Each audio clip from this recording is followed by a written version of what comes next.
seguinte, vocês estão falando de articulações que vêm já em vários temas entre saúde, Serestes, Ministério Público do Trabalho, Ministério do Trabalho e Emprego antigo, né, os auditores fiscais, hoje o Ministério da Economia, etc. Em vários temas isso tem andado, o Jorge falou já, articulações, treinamentos, né, a coisa dos agrotóxicos agora tem os fóruns que eles estão dirigindo e disseminando por vários estados, e é muito interessante, fórum de combate aos efeitos dos agrotóxicos, numa tentativa também de trazer o setor de produção para o debate, para ver se nesse caminho consegue frear algumas exposições, etc. Agora, eu percebo que uma temática antiga, que é o trabalho em condições análogas à escravidão, eles se especializaram mais e não, tanto os auditores fiscais quanto o Ministério Público do Trabalho, talvez por uma questão legal, porque esse é um conceito do Código Penal, então eles têm mais, digamos assim, eles estão mais na dianteira desse processo. Eles aparecem mais como atores centrais, tanto na fiscalização quanto na mobilização de seminários, de articulação de produção bibliográfica também, livros, volta e meia tem um procurador escrevendo sobre isso em todo canto do Brasil, né? E nós, do campo da saúde propriamente, acho que temos essa discussão também em várias frentes, sobre tanto histórica das heranças do racismo, quanto as relações propriamente do que se chama escravidão contemporânea. A gente tem essa reflexão, mas não talvez de modo central. E aí, de repente, queria ouvir nessa trajetória de vocês, do SEST, o Paulo, né, também pelo Ministério do Trabalho e Emprego, na época, se de alguma maneira isso entrou no debate, se fez parte dos diálogos que vocês conheceram, os personagens centrais aí que, de repente, tiveram esse ponto de apoio e a coisa esfriou depois, ponto de diálogo e depois se dissipou, ou não, se realmente eles desenvolveram mais isso e a gente ficou para trás um pouco nessa dimensão da prática. Reforçar que na atenção à saúde dessas pessoas, né? Então, quais são as condições que estão e quais são as necessidades de saúde dessas pessoas que estavam naquela situação. Mas tem uma questão primordial aí, que é de relação de trabalho. E aí, quando a gente vai discutir a questão do conflito de competência, essa é uma coisa que a gente deixa muito clara, a gente não, a competência exclusiva para resolver as questões de relações de trabalho é o Ministério do Trabalho, a gente tem a competência de olhar para as condições de trabalho, aquilo que está impactando a vida daquelas pessoas, e nesse caso são situações totalmente irregulares, que tem essa questão da relação de trabalho na base que precisa ser resolvida. A gente aqui tem muito mais a integração junto à Secretaria de Justiça, a Justiça Estadual, e aí os auditores a gente tem a Comissão de Enfrentamento ao Trabalho Escravo, tráfico de pessoas, tem na questão do trabalho infantil também, aí é o Ministério Público do Trabalho, que acaba centralizando, né, e aí a Auditoria Fiscal do Trabalho também faz parte, mas ele vai um pouco para esse aspecto, e que eu acho que a gente ainda precisa fazer muito, mas na questão do trabalho escravo, de flagrar, de retirada, eu acho que ele tem um aspecto muito forte das relações de trabalho. Mas, do ponto de vista teórico, a gente tinha que fazer mais essa discussão, né? Porque essa discussão também chega ali de quem está nos municípios, principalmente nas questões de saúde, de organizar esse cuidado e essa atenção. Inclusive, tem uma reflexão, um artigo muito interessante do Luiz Leão sobre isso, Simone. Apenas um comentário, o grupo móvel de combate ao trabalho, das condições de trabalho análogo à escravidão do Ministério do Trabalho, tem uma história que agora nem é mais do Ministério do Trabalho, nem é do Ministério da Economia, mas tem uma história muito importante e muito bonita, de fato, né, no sentido da coragem dos auditores fiscais, né, e junto agora, aí o Ministério Público entrou nessa questão também com muita força, mas é um trabalho extremamente difícil, porque, inclusive, envolve apoio, suporte da Polícia Federal. Esse grupo móvel, inclusive, tem todo o seu planejamento feito de forma extremamente sigilosa, né? E não sei como está agora, mas sempre envolveu auditores importantes no seu compromisso com o combate ao trabalho escravo. E, de fato, é um dos trabalhos importantes do legado do Ministério do Trabalho, esse grupo móvel combate ao trabalho escravo. E que hoje, ao meu ver, o Ministério Público tem ocupado esse espaço cada vez mais, né, dentro desse processo, e que cabe ao SUS integrar esse esforço, que o SUS, de fato, e a própria, os Serestes, podem contribuir com esse processo. Objetivamente, o trabalho escravo ele faz parte como objeto da saúde pública e da Lei 8080, né? Na medida que é uma situação de risco, né? Se é uma situação de risco, a saúde tem que... os condicionantes da saúde está lá colocado como objeto da ação do SUS. Mas tem essa discussão de uma atribuição mais forte. Agora, o que é uma situação de risco, né? A gente estava definindo como situação de risco o desgaste, né?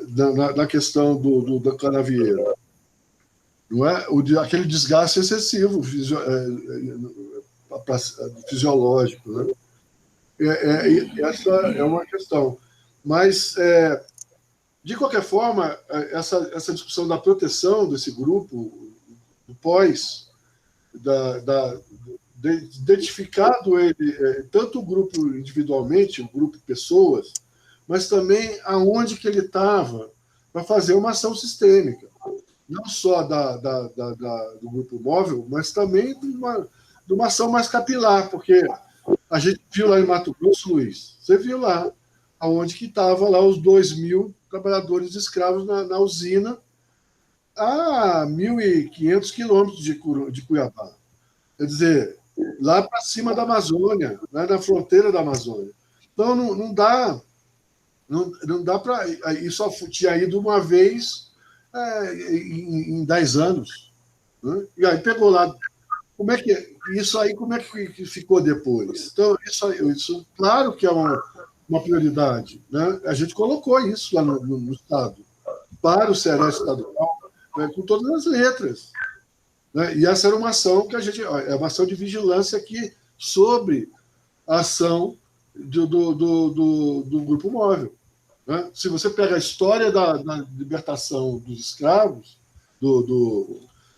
da identificação e libertação, você tem aí uma prioridade de ação. Né? Isso que era colocado para a vigilância. Agora, foi feito isso? Né? Aí é complicado. O Ministério Público, que está lá para fazer, que tem um fórum de agrotóxico, eles estão preocupados com essa questão? Não. Isso é a pastoral, o grupo, é outro grupo que está preocupado, né? E que está lá em Cuiabá, e tem com os caras, com migrante junto. Então, eu acho que é uma questão também aberta.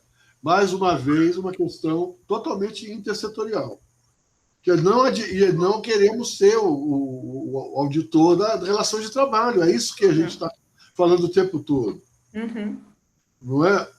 E nem Ministério Público. A gente tem um arcabouço institucional muito interessante. E a gente, no final das contas, só para encerrar, o que a gente viu de ação intersetorial e institucional, a maior relação é com a universidade, não é com essa coisa da fiscalização. A potência, você vê do curso lá do auditor, é quando chega a universidade junto. E aí deu uma qualificação, que pegou coisas que estavam qualificadas em uma DRT de São Paulo, que difundiu para todas as DRTs do Brasil, naquela época. que não é que o curso, essa ação universitária, ela não é que ela vai ser a grande formuladora, mas essa questão que a gente está falando de qualificação, que Minayo traz para a gente como questão fundamental, a gente sempre disse isso, olha, falta formação e mais formação. Né? E essa, por quê? É porque vai fazendo com que essas ações fiquem mais claras para as pessoas. Né? Em vez de apagar incêndio, olhar se o refeitório está adequado. Tudo bem, o refeitório está adequado, é um indicador de qualidade, aí, de relação de trabalho e de valorização desse trabalhador. E da voz, como é que esse... É a mesma coisa que esse assassinato aí. Né? É como que as pessoas veem, ficam filmando o assassinato, que é também uma violência, filmar o assassinato e deixar bater. O supermercado as pessoas deixam bater, deixa linchar. É um absurdo. E é isso que a gente está vendo. A gente deixa o trabalho escravo, deixa o cara se matar, deixa o cara se matar numa bicicleta. Né? E por aí vai. Mataram todo dia de morte de motocicleta também. E a gente está deixando rolar. O trabalho está desvalorizado. Essa é a questão geral. Isso aí tem que ser problematizado com formação. As pessoas têm que se indignar ao ponto de intervir. Isso tem que estar na nossa pauta de saúde, do trabalho. O trabalho tem que ser valorizado no Brasil. Essa é a questão. Quando ele perde o status de ministério, quando ele perde uma Fundacentro, sabe? A Fundacentro era a maior biblioteca latino-americana de saúde e segurança do trabalho. O que é a? Vê como é que está. Entendeu? A Fundação da Bahia fez trabalhos belíssimos, trabalhos com os carvoeiros. Está fechado agora. Albertinho, o baluarte da toxicologia. O que há, gente? A gente está falando de Arline, Luísa, sabe? São pessoas assim, são trabalhadores que a gente, não, agora vamos fazer uma outra coisa, uma outra miscelê aqui. Não, o SUS é que é legal. Não, o SUS, sabe? Não é. O SUS é legal pra caramba se ele é intersetorial. E isso está dentro da questão da saúde do trabalhador do SUS. Eu queria só destacar um ponto que você comentou, que você terminou pegando muitos pontos, mas como que essa atuação conjunta, né, de Ministério, de SUS, foi nos levando a redefinir, a repensar essa coisa do que a gente considera como risco à saúde. Porque havia mesmo, numa leitura, por exemplo, em alguns setores do Ministério do Trabalho, uma ideia de como se, por exemplo, aquilo que a gente estudava nas condições, dos condicionantes de saúde relacionados a essa relação com o trabalho, não tivesse impacto na saúde do trabalhador. Então, eles chegaram a falar explicitamente como se a jornada de trabalho não tivesse um impacto. Essa questão não é da saúde. Pelo amor de Deus, né? E a gente foi passando, nesses últimos anos, um processo onde não só essa evolução dos estudos, os novos conhecimentos em epidemiologia, a discussão de como foram aprimorando as ferramentas de identificação de novas situações de risco. Por que aparece essa discussão do trabalho em turnos, noturnos, como cancerígeno? Há algum tempo atrás, a gente não tinha ferramentas do conhecimento que dessem visibilidade a isso. Então, a gente vem renovando essa discussão na análise de acidente. Quando você mergulha na discussão de condicionante, de determinante, a pauta, a nossa agenda ela amplia pra caramba, né? E esse trabalho conjunto, houve experiências nesse sentido muito boas, porque, assim, olha, eu me surpreendi nas minhas viagens com os cursos para auditores fiscais do trabalho, porque, assim, havia também, do nosso ponto de vista, uma certa visão de que, como se a maioria dos auditores são os vendidos, são os corruptos. Esses caras vão na empresa e não fazem nada.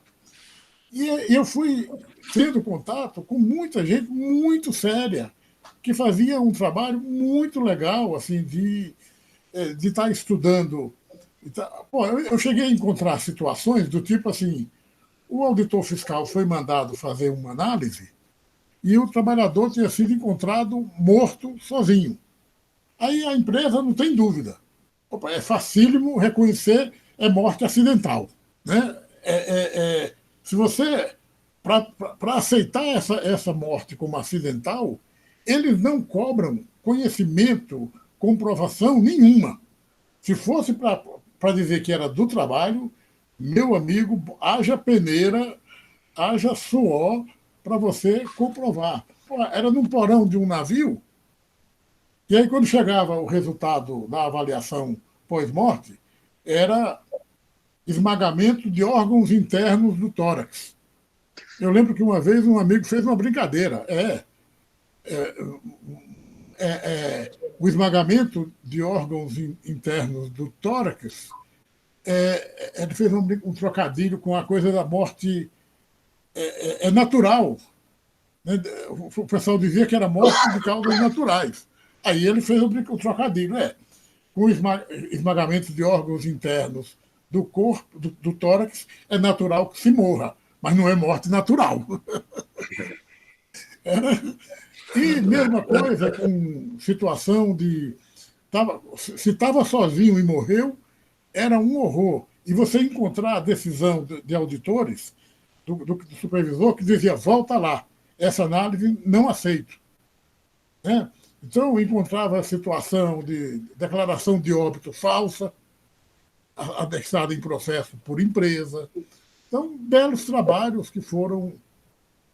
E vários deles ampliando essa nossa discussão. Como que, por exemplo, as inovações, a introdução de inovações tecnológicas, organizacionais, a terceirização, como é que a gente ia mostrando como que a terceirização provocava mortes. A análise de acidente mostrou mundos nesse caminho aí e de coisas para serem alvo de intervenção. Agora, a gente está vivendo um momento onde, é verdade isso que vocês falaram antes, o Ministério Público do Trabalho tem assumido um protagonismo, até porque houve uma baita de uma fragilização, né, do poder de atuação de setores da saúde, desmonte do Ministério do Trabalho, mas onde a gente vê uma ameaça a que esse esforço de produção, esse redesenho, olha, não há, meu amigo. Isso é risco à saúde. Nós estamos enfrentando então, jornadas excessivas, diminuição de intervalo de descanso entre jornadas e as coisas de como que a maneira como se designa a substituição. Teve caso de queda de telhado aqui em São Paulo. A maior parte das quedas em altura, a gente foi ver, não acontece em construção civil, não. É acidente do tipo seguinte: é um comércio, aí tem uma coisa no teto, está o trabalhador lá, vai você lá em cima fazer aquela correção. Tem um livro lá do Rio Grande do Sul, com cerca de 40 relatos de acidentes fatais, de umas empresas, uns armazéns do arroz, que ia juntando um grude, rapaz, no teto. Aí, quando chegava o final da safra, no final do ano, pegava os carinhas lá de baixo, vai lá em cima limpar. E tome neguinho morrer. Então, coisas assim que esse tipo de trabalho ia revelando, e eu acho que é muito isso que você estava comentando mesmo. Pará, só rapidamente, assim, quando eu estava falando dessa questão da atribuição do Ministério do Trabalho, das relações de trabalho, era um pouco direcionado a esse trabalho aí do grupo móvel, do trabalho grave e tal. Acho que tem todas essas outras questões, né, do desgaste que o Jorge colocou, e muitas situações de vigilância que o SUS mesmo está envolvido, e que você vê situações, atividades, postos de trabalho, que é aquilo, não é trabalho de gente, né, e a gente precisa aperfeiçoar os nossos métodos, inclusive de investigação e de avaliação daquelas situações.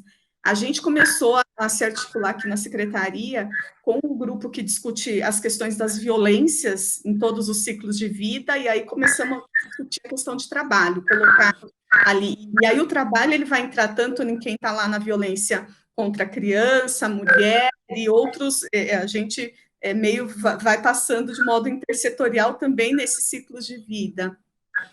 E em relação à Comissão Estadual de Enfrentamento ao Tráfico de Pessoas e trabalho escravo, tráfico de pessoas, também é um outro espaço que a gente está ocupando, ainda que as discussões ela acaba sendo mais até do ponto de vista jurídico, de dar andamento ali à situação e a retirada, daí são essas situações que são mais gritantes, mas eu acho que tem toda a razão, a gente precisa, até porque quando a gente vai discutindo, né, o que está na base daquelas condições, dos acidentes, que são esses aspectos da gestão e da organização do trabalho, a gente não tem, os nossos técnicos não são, daí entra o qualificado, a formação, para fazer esse tipo de análise, né, a análise mais simples é aquela, não tem a proteção de máquina, não tem a proteção do trabalho em altura, então, e até aí consegue chegar, mas a gente, de fato, precisa aprimorar os nossos instrumentos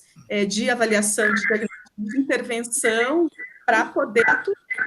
A questão do trabalhador do corte manual de cana, que aquilo ali não era um trabalho de gente, né, a tonelada, e ele era um trabalho, entre aspas, né, contratado, etc. Então, tirando algumas situações que era escravo mesmo, aquele que estava em poder do aliciador, mas ele era um trabalho legitimado, mas não era. O tanto que aquelas pessoas trabalhavam e viviam, trabalhavam um certo período para poder pagar a vinda deles primeiro, né, os instrumentos de trabalho e depois a retirada.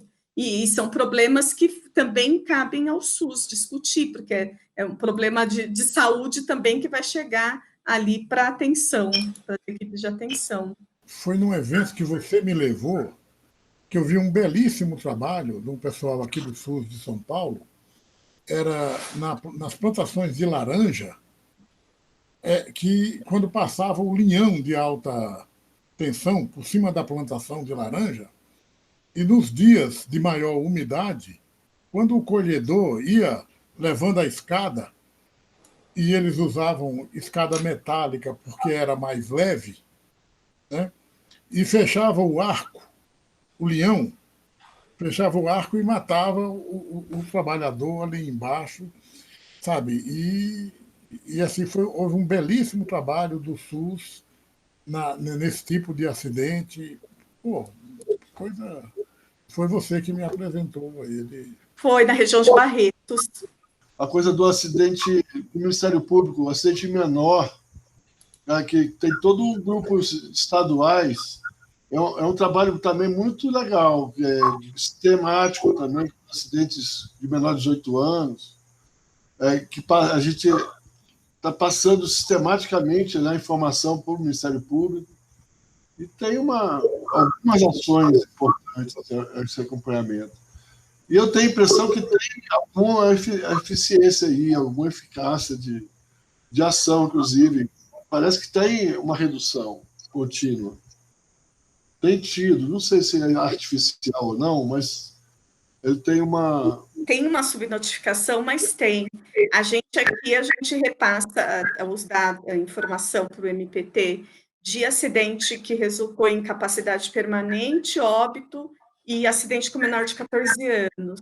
né, para o Ministério Público do Trabalho. Mas a gente tem também uma ação já direcionada para as equipes de vigilância quando encontra a criança em situação irregular de trabalho ou mesmo um adolescente em uma atividade daquelas da lista TIP. Então, é isso, tem uma ação do SUS, né, da ação de vigilância, mas ela precisa estar junto com o Ministério Público do Trabalho e a Auditoria Fiscal do Trabalho para regularizar aquela situação, né? Porque se é um adolescente que se acidenta numa situação que ele não deveria estar, uma situação irregular, né? E mesmo não tem nem vínculo formal, esse vínculo precisa ser formalizado até para ele poder receber benefício, ou a família, no caso de óbito. Então, essa é uma ação que ela precisa ser intersetorial de qualquer jeito, porque senão a gente só vê uma parte dela e a outra ficam pontas soltas e não ajuda em nada.